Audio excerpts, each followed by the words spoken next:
భక్తులారా, కొందరు ఉదయం లేవగానే ఇంటి మూలలో దాచిన చిన్న పెట్టెను చూసి ఒకంత ధైర్యం తెచ్చుకుంటారు. మరికొందరు నెలాఖరుకు వచ్చే అప్పుల జాబితాను చూసి మళ్లీ గుండె బరువెక్కించుకుంటారు. కాని ఒక విచిత్రమైన విషయం ఎప్పుడైనా గమనించారా? ఒకే గ్రామంలో ఒకే స్థితిలో మొదలుపెట్టిన ఇద్దరిలో ఒకరు మెల్లగా సంపద వైపు నడుస్తుంటే మరొకరు మాత్రం ఎంత సంపాదించినా చేతిలో ఏమీ లేకుండా మిగిలిపోతుంటారు. ఇది కేవలం అదృష్టమా, లేక వారి జీవితంలో కనిపించని ఏదైనా గోప్యమైన అలవాట్ల ప్రభావమా? కొందరు పెద్దలు అంటారు, ధనం అనేది కేవలం చేతిలో ఉండే నాణెం కాదు, మనసులో ఉండే నియమం. ఇదే రహస్యాన్ని చాలామంది కోటీశ్వరులు మౌనంగా పాటిస్తూ ఉంటారని ధర్మశాస్త్రాలు కూడా సూచిస్తాయి. అయితే ఆ 3 గోప్యమైన అలవాట్లు ఏమిటి? సాధారణ మధ్యతరగతి మనిషి కూడా వాటిని ఆచరిస్తే నిజంగానే జీవితం మారుతుందా? ఈ ఆధ్యాత్మిక రహస్యం మీకు పూర్తిగా అర్థం కావాలన్నా, దైవానుగ్రహం దక్కాలన్నా ఈ వీడియోను ఎక్కడా ఆపకుండా చివరి వరకు చూడండి. ఒకప్పుడు తూర్పు దిక్కున ఉన్న చిన్న పట్టణంలో మాధవరావు అనే వ్యక్తి జీవించేవాడు. అతనికి చిన్న దుకాణం ఉండేది. ఆదాయం లేకపోయేది కాదు, కాని నెలాఖరికి చేతిలో మిగిలేది మాత్రం శూన్యం.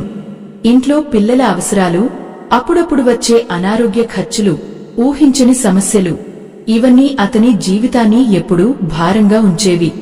ఆశ్చర్యమేమిటంటే అతని పక్కనే ఉండే రాఘవరెడ్డి అనే వృద్ధుడు పెద్ద వ్యాపారి కాదు, కాని ఇంట్లో ఎప్పుడూ ప్రశాంతత, కొంత నిల్వ, ముఖంలో ఆనందం కనిపించేవి. ఒకరోజు మాధవరావు ఆశ్చర్యంతో అడిగాడు, అయ్యా, మీ దగ్గర ఏదైనా రహస్యమా? మీరు కూడా పెద్ద ధనవంతులు కాదు, అయినా ఎందుకో మీ ఇంట్లో ధనం నిలుస్తోంది. రాఘవరెడ్డి చిరునవ్వుతో అన్నాడు, బిడ్డా, సంపదను ఆకర్షించేది కేవలం కష్టం కాదు, అలవాట్లు. ఆ అలవాట్లు కూడా బయట కనిపించేవి కాదు, మనస్సులో మొదలయ్యేవి. ఆ మాట మాధవరావు మనసులో గట్టిగా మిగిలిపోయింది. మరుసటి రోజు తెల్లవారుజామున రాఘవరెడ్డి ఇంటి దగ్గరికి వెళ్లి చూశాడు. అక్కడ ఒక విచిత్రమైన దృశ్యం కనిపించింది. వృద్ధుడు ఇంటి ముందున్న నేలను శుభ్రం చేసి నిశ్శబ్దంగా తూర్పువైపు చూసి చేతులు జోడించి నిలబడ్డాడు. ఎలాంటి ఆర్భాటం లేదు, కాని ముఖంలో అపూర్వమైన ప్రశాంతత. మాధవరావు అడిగాడు, ఇది ఎందుకు చేస్తున్నారు? వృద్ధుడు నవ్వుతూ చెప్పాడు, ఇదే మొదటి అలవాటు, కృతజ్ఞత. చేతిలో ఎంత లేదో లెక్క పెట్టేవాడు ఎప్పటికీ పేదగానే ఉంటాడు. చేతిలో ఉన్నదానికి కృతజ్ఞత చెప్పేవాడి దగ్గరికి మరింత వస్తుంది. తెలుగు పెద్దలు ఒక సామెత చెబుతారు, ఉన్నదాన్ని ఆదరించినవాడికే లేనిది చేరుతుంది. మనసు ఎప్పుడూ కొరత మీదే ఉంటే జీవితం కూడా అదే ప్రతిబింబిస్తుంది. కాని చిన్న ఆశీర్వాదాన్ని కూడా గుర్తించినప్పుడు మనలో ఆశ మార్గం తెరుచుకుంటుంది. వృద్ధుడు ఒక పురాణగాథ చెప్పాడు. ఒకసారి లక్ష్మీదేవి భూమిపై సంచరిస్తూ ఉండగా ఇద్దరి ఇళ్ల దగ్గరకు వెళ్ళిందట. ఒక ఇంట్లో వాళ్లు తమ దగ్గర ఉన్న కొద్దిపాటి అన్నాన్ని తక్కువగా భావిస్తూ నిట్టూర్పులు విడిచారు. మరొక ఇంట్లో మాత్రం చిన్న దీపం వెలిగించి ఇంతైనా ఇచ్చిన దైవానికి కృతజ్ఞత అని సంతోషంగా జీవించారు. ఆశ్చర్యంగా లక్ష్మీదేవి రెండో ఇంటి గడప దాటిందట. ఎందుకంటే కృతజ్ఞత ఉన్న చోటే సంపద నిలుస్తుందని అంటారు. ఆ రోజు మాధవరావు కూడా చిన్న మార్పు మొదలుపెట్టాడు. ఉదయం లేవగానే తన దగ్గర లేనివి కాదు, ఉన్నవే గుర్తు చేసుకోవడం ప్రారంభించాడు. పిల్లల నవ్వు ఉంది, చిన్న దుకాణం ఉంది, ఆరోగ్యం కొంత ఉంది, ఇవే తన బలం అని అనుకున్నాడు. కొద్ది రోజులకే అతని మనసులో విచిత్రమైన ప్రశాంతత మొదలైంది. కాని రాఘవరెడ్డి చెప్పినట్టు ఇది కేవలం మొదటి అలవాటు మాత్రమే. ఇంకా రెండో అలవాటు వినగానే మాధవరావు ఆశ్చర్యంతో మాట రావడం మానేశాడు. ఎందుకంటే ఆ అలవాటు అతను ప్రతిరోజూ తెలియకుండానే తప్పు చేస్తున్న పని గురించే ఉంది. మరుసటి ఉదయం మాధవరావు మళ్లీ రాఘవరెడ్డి ఇంటికి వెళ్లాడు. ఆ వృద్ధుడు అప్పటికే ఇంటి బయట ఉన్న చిన్న చెట్టు కింద కూర్చుని ఏదో లెక్కలు చూసుకుంటూ కనిపించాడు. దగ్గరికి వెళ్లి చూసిన మాధవరావు ఒక్కసారిగా ఆశ్చర్యపోయాడు. పెద్ద వ్యాపారి లాంటి ఖాతాలు కాదు, ఎంతో చిన్న చిన్న ఖర్చులు కూడా ఒక పాత పుస్తకంలో రాసుకుంటున్నాడు. ఇంత చిన్న విషయాలు కూడా రాస్తారా అని ఆశ్చర్యంగా అడిగాడు. రాఘవరెడ్డి నెమ్మదిగా నవ్వి, ఇదే రెండో అలవాటు బిడ్డా, ధనానికి గౌరవం. సంపాదించేది పెద్దది కావాల్సిన పని లేదు, కాని వచ్చిన ప్రతి రూపాయిని గౌరవించాలి. నీళ్ల చుక్కలే కలిసి సరస్సు అవుతాయి కదా అన్నాడు. ఆ మాట మాధవరావు గుండెల్లో బలంగా తాకింది. ఎందుకంటే తన జీవితం గుర్తుకు వచ్చింది. దుకాణంలో కొంచెం లాభం వస్తే సరిపోతుందని అనుకుని ఆలోచించకుండా చిన్న చిన్న ఖర్చులు చేసేవాడు. ఇది చిన్నదే, అది పెద్ద విషయం కాదు అంటూ ఎన్నోసారి అవసరం లేని వాటిపై ధనం వెచ్చించేవాడు. నెలాఖరులో మాత్రం ఎక్కడ పోయిందో తెలియదు అని బాధపడేవాడు. రాఘవరెడ్డి మళ్లీ చెప్పాడు, సంపదకు ఒక స్వభావం ఉంటుంది. గౌరవం ఇచ్చిన చోటే అది నిలుస్తుంది. నిర్లక్ష్యం చేసిన చోటు నుంచి మెల్లగా దూరమవుతుంది. తెలుగు పెద్దలు అంటారు, గింజలు కాపాడినవాడికే గోదాం నిండుతుంది. చిన్న మొత్తాన్ని తక్కువగా చూసే మనిషి పెద్ద మొత్తాన్ని కూడా నిలబెట్టుకోలేడు. ఎందుకంటే అలవాటు మారకపోతే స్థితి మారదు. అప్పుడే వృద్ధుడు మరో కథ చెప్పాడు. చాలామందికి తెలియని ఒక పురాతన గాథ. ఒకసారి కుబేరుడు భూమిపై సంచరిస్తూ ఉండగా ఒక గ్రామంలో ఇద్దరు రైతులను చూశాడట. ఒక రైతు పంట వచ్చిన ప్రతిసారి కొంత ధాన్యాన్ని జాగ్రత్తగా దాచిపెట్టేవాడు. మరొక రైతు మాత్రం వచ్చినదంతా వెంటనే ఖర్చు చేసేవాడు. సంవత్సరాలు గడిచాక కరువు వచ్చింది. అప్పుడే మొదటి రైతు కుటుంబం ప్రశాంతంగా జీవించగా రెండో రైతు మాత్రం కష్టాల్లో చిక్కుకున్నాడు. అప్పుడు కుబేరుడు అన్నాడట, ధనం సంపాదించడమే శక్తి కాదు, దానిని కాపాడడమే నిజమైన జ్ఞానం. ఆ మాటలు విన్న మాధవరావు తనలో తాను సిగ్గుపడ్డాడు. తన దుకాణంలో ఎన్నిసార్లు అవసరం లేని వస్తువులు కొనుక్కుని నష్టపోయాడో గుర్తుకొచ్చింది. ఇంటికి వెళ్లిన వెంటనే చిన్న పుస్తకం తీసుకుని రోజువారీ ఖర్చులన్నీ రాయడం మొదలుపెట్టాడు. మొదట్లో భారంగా అనిపించింది, కాని కొద్ది రోజులకు ఆశ్చర్యకరమైన విషయం కనిపించింది. చిన్న చిన్న వృధా ఖర్చులే తన ఆదాయాన్ని నెమ్మదిగా తినేస్తున్నాయని గ్రహించాడు. ఒకరోజు అతని భార్య కూడా ఆశ్చర్యంతో అడిగింది, ఏమైంది? ఈ మధ్య మీరు ప్రశాంతంగా కనిపిస్తున్నారు. మాధవరావు నవ్వుతూ అన్నాడు, ధనం సంపాదించడం కన్నా దాన్ని గౌరవించడం నేర్చుకుంటున్నాను. అలా ఇంట్లో కూడా మార్పు మొదలైంది. పిల్లలు అవసరం ఉన్నవాటినే అడగడం నేర్చుకున్నారు. ఇంటి వాతావరణం క్రమంగా ప్రశాంతంగా మారింది. మాధవరావు గమనించాడు, ముందులా ఆందోళన తగ్గింది. చేతిలో కొద్దిగా నిల్వ కూడా మగలడం మొదలైంది. అయితే ఒక సాయంత్రం రాఘవరెడ్డి అతన్ని పిలిచి అన్నాడు, ఇంకా ముఖ్యమైన మూడో అలవాటు ఉంది. అది లేకపోతే మిగతా రెండు పూర్తి ఫలితం ఇవ్వవు. ఆ మాట విన్న వెంటనే మాధవరావు గుండెలో ఆసక్తి పెరిగింది. ఎందుకంటే ఆ మూడో అలవాటు గురించి చెప్పే ముందు రాఘవరెడ్డి ముఖంలో కనిపించిన గంభీరత అది సాధారణ విషయం కాదనే సంకేతం ఇచ్చింది. మరుసటి రోజు సాయంత్రం సూర్యాస్తమయం సమయం. ఆకాశం నారింజ రంగులో మెరిసిపోతుండగా రాఘవరెడ్డి మాధవరావును తన ఇంటి వెనుక ఉన్న చిన్న తోటలోకి తీసుకెళ్లాడు. అక్కడ చిన్న మట్టి దీపం వెలుగుతోంది. గాలి నెమ్మదిగా వీచుతోంది. చుట్టూ ప్రశాంతత. మాధవరావు మనసులో మాత్రం ఒకే ప్రశ్న, ఆ మూడో అలవాటు ఏమిటి? కొద్దిసేపు నిశ్శబ్దంగా ఉండి రాఘవరెడ్డి మాట్లాడడం ప్రారంభించాడు. బిడ్డా, మొదటి అలవాటు కృతజ్ఞత, రెండో అలవాటు ధనానికి గౌరవం. కాని మూడో అలవాటు లేకపోతే ఇవి రెండు ఎక్కువ కాలం నిలవవు. అది పంచుకోవడం. పంచుకోవడమా అని మాధవరావు ఆశ్చర్యపోయాడు. మన దగ్గరే సరిపోని స్థితిలో ఇంకొకరికి ఎలా ఇస్తాం? రాఘవరెడ్డి చిరునవ్వుతో అన్నాడు, అదే చాలామంది చేసే పొరపాటు. ఎక్కువ ఉన్నవాడు మాత్రమే ఇస్తాడని అనుకుంటారు. కాని ధర్మశాస్త్రం చెప్పేది వేరే. మన దగ్గర ఎంత ఉన్నా అందులో కొంచెం మంచి పనికి వెచ్చించడం సంపద ప్రవాహాన్ని నిలబెడుతుంది. తెలుగు పెద్దలు ఒక మాట చెబుతారు, పెట్టిన పంట పెరుగుతుంది. అది కేవలం పొలానికి కాదు, మన మంచితనానికి వర్తిస్తుంది. మనం పంచుకున్న దయ ఒకరోజు అనుకోని రూపంలో తిరిగి వస్తుంది. రాఘవరెడ్డి ఓ పురాతన గాథ చెప్పడం మొదలుపెట్టాడు. చాలామందికి పెద్దగా తెలియని కథ. ఒకప్పుడు ఒక చిన్న గ్రామంలో ధనవంతుడు ఉండేవాడు. అతని గోదాములు అన్నంతో నిండిపోయి ఉండేవి. కాని ఎవరికీ ఒక్క గింజ కూడా ఇవ్వడు. అదే గ్రామంలో ఓ పేద వృద్ధురాలు ఉండేది. ఆమె దగ్గర ఉన్నది కొద్దిపాటి ధాన్యం మాత్రమే. అయినా ప్రతి పౌర్ణమి రోజు ఆకలితో ఉన్నవారికి చిన్న ముద్దైనా పంచేది. కాలం గడిచింది. ఒక సంవత్సరం భయంకరమైన ఎండలు వచ్చాయి. ధనవంతుడి గోదాముల్లో విచిత్రంగా పురుగులు పడి అన్నం చెడిపోయింది. కాని ఆ వృద్ధురాలికి మాత్రం గ్రామస్థుల ప్రేమ, సహాయం దక్కింది. చివరికి ఆమె ఇల్లు అందరికీ ఆశ్రయంగా మారింది. ఎందుకంటే ఆమె పంచిన ప్రేమ తిరిగి ఆమె జీవితాన్ని కాపాడింది. సంపద అనేది నిల్వలో కాదు బిడ్డా అన్నాడు రాఘవరెడ్డి. ప్రవాహంలో ఉంటుంది. నిలిచిపోయిన నీరు చెడిపోతుంది. ప్రవహించే నీరు మాత్రం స్వచ్ఛంగా ఉంటుంది. ఆ మాటలు మాధవరావు మనసులో పెద్ద అలజడి రేపాయి. అతను తన జీవితం గురించి ఆలోచించాడు. ఎన్నిసార్లు తాను ముందు నా పరిస్థితి బాగుపడాలి, తర్వాత మంచి పని చేస్తాను అని అనుకున్నాడో గుర్తుకొచ్చింది. ఆ రాత్రే అతను ఒక నిర్ణయం తీసుకున్నాడు. మరుసటి రోజు దుకాణానికి వచ్చిన ఓ వృద్ధుడికి అవసరమైన సరుకుల్లో కొంత తగ్గింపు ఇచ్చాడు. పక్కింట్లో చదువుకునే బాలుడికి పుస్తకం కొని ఇచ్చాడు. ఆశ్చర్యంగా అతని మనసులో ఎన్నాళ్లుగానో కనిపించని సంతోషం కలిగింది. కొన్ని వారాల్లోనే చిన్న మార్పులు పెద్ద ఫలితాలు చూపించాయి.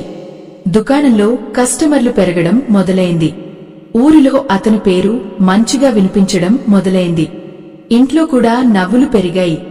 ఒకరోజు రాఘవరెడ్డి మాధవరావుని చూసి అడిగాడు, ఇప్పుడు అర్థమైందా సంపద రహస్యం? మాధవరావు తల ఊపాడు. కాని వెంటనే అతని మనసులో మరో సందేహం మెదిలింది. అయ్యా అన్నాడు అతను, ఈ 3 అలవాట్లు పాటిస్తున్నాను. కాని కొందరు ఇలానే మంచిగా ఉంటూ కూడా ఎందుకు ఒక్కసారిగా కష్టాల్లో పడిపోతారు? దైవం పరీక్షిస్తుందా, లేక ఇంకేదైనా కనిపించని రహస్యం ఉందా? రాఘవరెడ్డి ముఖం ఒక్కసారిగా గంభీరంగా మారింది. కొద్దిసేపు ఆకాశం వైపు చూసి నెమ్మదిగా అన్నాడు, అదే అసలు విషయం బిడ్డా. చాలామందికి తెలియని 4వ సత్యం ఉంది. అది తెలిసినవాడు పడిపోయినా మళ్లీ లేస్తాడు. తెలియనివాడు చేతిలో సంపద ఉన్నా కోల్పోతాడు. మీకు కూడా జీవితంలో అనుకోకుండా చిన్న మంచి పని చేసిన తర్వాత ఆశ్చర్యకరమైన మంచి ఫలితం వచ్చి ఉంటే కామెంట్స్లో శుభం అని రాయండి.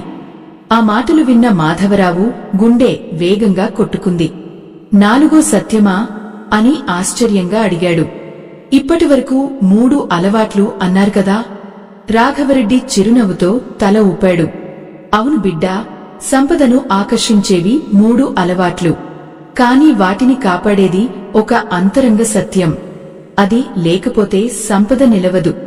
మాధవరావు ఆసక్తిగా దగ్గర కూర్చున్నాడు. అది ఏమిటో తెలుసా అని రాఘవరెడ్డి నెమ్మదిగా అడిగాడు. ఆపద వచ్చినప్పుడు భయంతో కూలిపోకపోవడం, ధనం ఉన్నప్పుడు గర్వంతో మారిపోకపోవడం. వృద్ధుడు మట్టిలో ఒక గీత గీస్తూ చెప్పాడు, జీవితం ఎప్పుడూ ఒకేలా ఉండదు. కొన్నిసార్లు వరదలా వస్తుంది, కొన్నిసార్లు ఎండలా ఉంటుంది. కాని చెట్టు వేర్లు బలంగా ఉంటే తుఫాను వచ్చినా నిలబడుతుంది. అలాగే మనసు ధర్మంలో నిలబడితే కష్టం వచ్చినా మనిషి తిరిగి లేస్తాడు. తెలుగు పెద్దలు అంటారు, పడినవాడే లేవడం నేర్చుకుంటాడు. కష్టం అనేది శాపం కాదు, అది మనలోని బలాన్ని పరీక్షించే అద్దం. అప్పుడు రాఘవరెడ్డి ఒక పురాతన ఉదాహరణ చెప్పాడు. ఒకానొక కాలంలో ఒక చిన్న పట్టణంలో వరుసగా నష్టాలు చూసిన ఓ వ్యాపారి ఉండేవాడు. వరదలో అతని నిల్వపోయింది. అప్పులు పెరిగాయి. చాలామంది అతన్ని వదిలేశారు. కాని అతను ఒక మాట మాత్రమే చెప్పేవాడట, ఇది ముగింపు కాదు. నాకు ఉన్న చేతులు ఇంకా పని చేయగలవు. ఆ ధైర్యంతో మళ్లీ చిన్నగా మొదలుపెట్టి కొన్నేళ్లలో మరింత స్థిరమైన స్థితికి చేరుకున్నాడట. ఎందుకంటే అతను సంపదను కేవలం ధనంగా కాకుండా ధైర్యంగా కూడా చూశాడు. ఆ కథ విన్న మాధవరావు నిశ్శబ్దంగా కూర్చున్నాడు. తన జీవితంలో వచ్చిన ప్రతి చిన్న కష్టాన్ని ఎంత పెద్ద సమస్యగా భావించాడో గుర్తుకొచ్చింది. ఒక్క నష్టం వచ్చినా భయపడేవాడు. ఒక నెల తక్కువ ఆదాయం వచ్చినా ఆశ కోల్పోయేవాడు. రాఘవరెడ్డి అతని భుజంపై చెయ్యి వేసి అన్నాడు, బిడ్డా, సంపదకు ముందుగా మనసు బలంగా ఉండాలి. లేకపోతే ధనం వచ్చినా భయం పోదు. ఆ రోజు నుంచి మాధవరావు మరో అలవాటు మొదలుపెట్టాడు. ప్రతి ఉదయం తనకు తానే ఒక మాట చెప్పుకోవడం, ఈరోజు కష్టం వచ్చినా నేనెదుర్కొంటాను. ఆశ్చర్యంగా అతని ఆలోచన మారింది. చిన్న సమస్యలు పెద్దవిగా కనిపించడం తగ్గింది. కొద్ది నెలలకే అతని దుకాణం పరిస్థితి మెరుగుపడింది. ముందుగా భయపడి తీసుకొని నిర్ణయాలు ఇప్పుడు ధైర్యంగా తీసుకోగలిగాడు. ఇంట్లోనూ ప్రశాంతత పెరిగింది. అతని భార్య ఒకరోజు చెప్పింది, మీరు మారిన తర్వాత ఇంటి వాతావరణమే మారిపోయింది. ఆ మాట విన్న మాధవరావు కళ్లలో ఆనందం మెరిసింది. ఎందుకంటే అతను అర్థం చేసుకున్నాడు, సంపద అనేది కేవలం చేతిలో ఉండేది కాదు, మనసులో మొదలయ్యేది. ఇక్కడ ఒక చిన్న వినతి, మీరు ఈ ఆధ్యాత్మిక ప్రయాణాన్ని ఆసక్తిగా చూస్తూ ఇలాంటి మరిన్ని మంచితనాన్ని పెంచే కథలు కొనసాగాలని కోరుకుంటే మీ మనసుకు తోచిన చిన్న సహాయాన్ని స్కానర్ ద్వారా అందించవచ్చు. మీ ప్రేమ, మీ ఆశీర్వాదం ఈ ధార్మిక ప్రయాణానికి మరింత బలం అవుతుంది. కానీ మాధవరావు జీవితంలో అసలు అద్భుతం ఇంకా జరగాల్సి ఉంది. ఎందుకంటే ఒకరోజు అతని దుకాణం వద్ద జరిగిన చిన్న సంఘటన అతని సంపద గురించి ఉన్న ఆలోచననే పూర్తిగా మార్చేసింది. ఒక చల్లని ఉదయం, ఊరు ఇంకా పూర్తిగా మేల్కొనలేదు. దుకాణం తలుపులు తెరిచిన మాధవరావు లెక్కలు చూసుకుంటూ కూర్చున్నాడు. అప్పుడే నెమ్మదిగా నడుస్తూ ఓ వృద్ధుడు అక్కడికి వచ్చాడు. అతని దుస్తులు సాధారణంగా ఉన్నాయి. ముఖంలో అలసట కనిపిస్తోంది. చేతిలో చిన్న సంచి మాత్రమే ఉంది. బిడ్డా అని వృద్ధుడు మెల్లగా అన్నాడు, కొన్ని అవసరమైన వస్తువులు కావాలి. కాని నా దగ్గర ఇప్పుడు సరిపడా ధనం లేదు. వచ్చే వారంలో ఇస్తాను. పాత మాధవరావు అయితే వెంటనే అనుమానంతో చూసేవాడు. ముందు ధనం తీసుకురండి అని చెప్పేవాడు. కాని ఇప్పుడు అతని మనసు మారిపోయింది. రాఘవరెడ్డి చెప్పిన 3 అలవాట్లు, ఆ 4వ సత్యం అన్నీ గుర్తొచ్చాయి.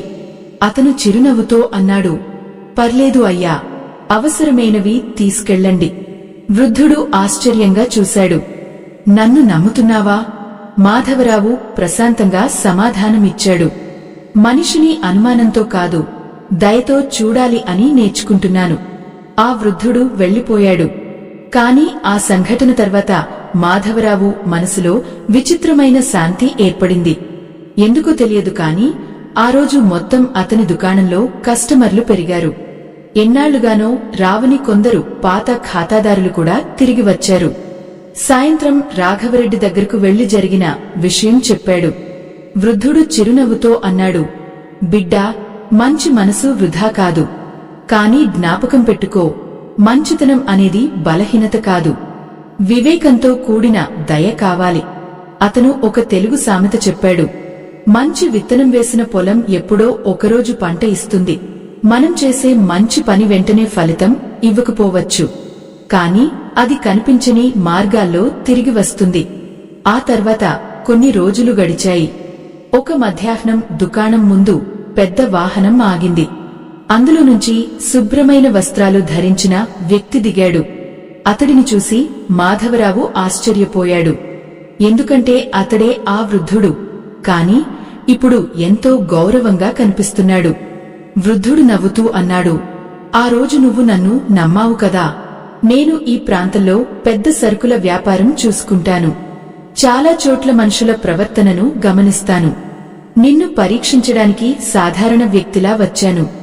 నీ దయ, నీ నిజాయితీ నన్ను ఆకట్టుకున్నాయి అని చెప్పి మాధవరావుకు పెద్ద మొత్తంలో సరుకు సరఫరా ఒప్పందం ఇచ్చాడు. ఆ వార్త విన్న మాధవరావు కళ్లలో నీళ్లు తిరిగాయి. ఎందుకంటే ఇది కేవలం అదృష్టం కాదు, తాను మారిన తర్వాత వచ్చిన ఆశీర్వాదమని అతనికి అనిపించింది. ఆ రాత్రి ఇంట్లో అందరూ సంతోషంగా ఉన్నారు. పిల్లలు నవ్వుతున్నారు. భార్య ముఖంలో ఎన్నాళ్లుగానో కనిపించని ప్రశాంతత. మాధవరావు బయట నిలబడి ఆకాశం వైపు చూశాడు. రాఘవరెడ్డి మాటలు మళ్లీ గుర్తొచ్చాయి. సంపద ముందుగా మనసులో మొదలవుతుంది. కాని అదే సమయంలో రాఘవరెడ్డి ఒక్కసారిగా అతని ఇంటికి వచ్చాడు. ముఖంలో విచిత్రమైన గంభీరత కనిపించింది. బిడ్డా, అన్నాడు అతను, ఇప్పుడు నీ జీవితంలో అత్యంత ప్రమాదకరమైన దశ మొదలైంది. ఆ మాట విన్న మాధవరావు గుండె ఒక్కసారిగా ఆగినట్టయింది. ఎందుకంటే కష్టాలు పోయాయని అనుకున్న సమయంలో రాఘవరెడ్డి ఎందుకు అలాంటి మాట చెప్పాడో అతనికి అర్థం కాలేదు. ప్రమాదకరమైన దశ అని మాధవరావు కంగారుగా అడిగాడు. ఇప్పుడే కాస్త పరిస్థితి బాగుపడుతోంది కదా. రాఘవరెడ్డి నెమ్మదిగా కూర్చుని అన్నాడు. అవును బిడ్డా, కష్టకాలం మనిషిని పరీక్షిస్తుంది. కాని సుఖకాలం ఇంకా పెద్ద పరీక్ష పెడుతుంది. ఎందుకంటే చాలామంది కష్టాల్లో వినమ్రంగా ఉంటారు, కాని కొంచెం విజయం వచ్చిన వెంటనే మారిపోతారు. మాధవరావు నిశ్శబ్దంగా విన్నాడు. నీకు ఇప్పుడు ధనం రావడం మొదలైంది, గౌరవం పెరుగుతోంది. ఇక్కడే చాలామంది చేసే పెద్ద పొరపాటు మొదలవుతుంది అన్నాడు వృద్ధుడు. మొదట కృతజ్ఞత మరిచిపోతారు, తర్వాత ధనానికి గౌరవం తగ్గిపోతుంది, చివరికి పంచుకోవడం ఆగిపోతుంది. అప్పుడు సంపద నెమ్మదిగా దూరమవుతుంది. తెలుగు పెద్దలు ఒక సామెత చెబుతారు, ఎత్తుకెళ్లిన గాలి కిందకు దింపుతుంది. అంటే ఎదిగినవాడు వినయాన్ని వదిలేస్తే స్థిరత్వం కోల్పోతాడు. ఆ తర్వాత రాఘవరెడ్డి ఓ అపూర్వమైన గాథ చెప్పాడు. ఒకానొక కాలంలో ఓ రాజ్యానికి చెందిన ధనవంతుడు మొదట్లో ఎంతో వినమ్రంగా ఉండేవాడట. చిన్నవారికి సాయం చేసేవాడు, దైవానికి కృతజ్ఞత చెప్పేవాడు. అందుకే అతని ఇంట్లో ఆనందం ఉండేది. కాని కాలం గడిచే కొద్దీ అతను మారిపోయాడు. ఇది అంతా నా తెలివి వల్లే అని గర్వపడడం మొదలుపెట్టాడు. పంచుకోవడం తగ్గించాడు. ఒకరోజు అతను గుర్తించాడు, ధనమున్నా మనశ్శాంతి పోయింది, చుట్టూ మనుషులు ఉన్నా నిజమైన అనుబంధం మిగల్లేదు. అప్పుడు అతనికి తెలిసింది, సంపదను నిలబెట్టేది ధనం కాదు, ధర్మం అని. ఆ కథ విన్న మాధవరావు కళ్లలో ఆలోచన మెరిసింది. అంటే నేను ఇప్పుడే జాగ్రత్తపడాలా అని అడిగాడు. రాఘవరెడ్డి తల ఊపాడు. ప్రతి ఉదయం నీకు నువ్వే 3 ప్రశ్నలు అడుగు. నేను ఉన్నదానికి కృతజ్ఞత చెప్పానా? నేను ధనాన్ని గౌరవిస్తున్నానా? నేను ఎవరికైనా మేలు చేస్తున్నానా? ఈ 3 ప్రశ్నలకు నిజాయితీగా సమాధానం చెప్పగలిగితే సంపద నీ జీవితంలో నిలుస్తుంది. ఆ మాటలు మాధవరావు జీవితాన్ని పూర్తిగా మార్చేశాయి. నెలలు గడిచాయి. దుకాణం పెద్దదైంది. కాని అతని మనసు మాత్రం మారలేదు. ప్రతి ఉదయం చిన్న దీపం వెలిగించి కృతజ్ఞత చెప్పేవాడు. ధనాన్ని జాగ్రత్తగా ఉపయోగించేవాడు. తన దగ్గర పనిచేసేవారిని కుటుంబంలా చూసుకునేవాడు. ఒకరోజు ఊరిలో ఒక పేద విద్యార్థికి చదువు కోసం సహాయం చేశాడు. మరొక రోజు అనారోగ్యంతో బాధపడుతున్న కుటుంబానికి అవసరమైన వస్తువులు అందించాడు. ఆశ్చర్యంగా అతని వ్యాపారం కూడా మరింత అభివృద్ధి చెందింది.